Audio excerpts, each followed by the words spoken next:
Murder and man stealing, how are they defined in Scripture? Or murder and kidnapping? Well, they are defined as being, firstly, amongst your own people. See, man stealing was defined in Deuteronomy. If someone steals a man from his brethren, from the children of Israel, then he'll be put to death. Now, of course, we know what murder is, but it's not defined outside your people. The author of Scripture, we see they would go outside and fight, take captives, kill, and again, take the captives, and it was never considered stealing.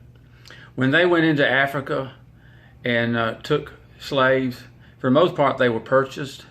They didn't steal anybody. They did like they always did in the nation before. You know, God told Israel that for their bondsmen, they could buy them from the nations or the pagans around them, and they did.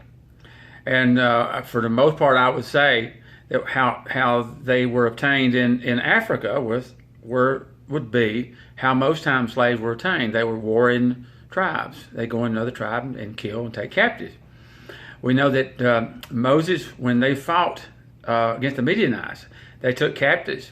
In fact, and the ones they brought back, Moses told them to kill the women who had known men, and the male children, kill them and keep the female virgins alive. Well, no murder, no man stealing. David went when he had his 600 mercenaries, he went into the people around him and he killed everybody so there'd be no witnesses. He took everything he had. There was no murder. It's just not a concept. It's just not a concept when they were fighting outside of their people. It wasn't murder and it wasn't kidnapping.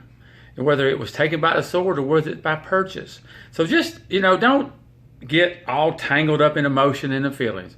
The truth is the truth. These people lived rough life. They were hard men, and it was just hard life.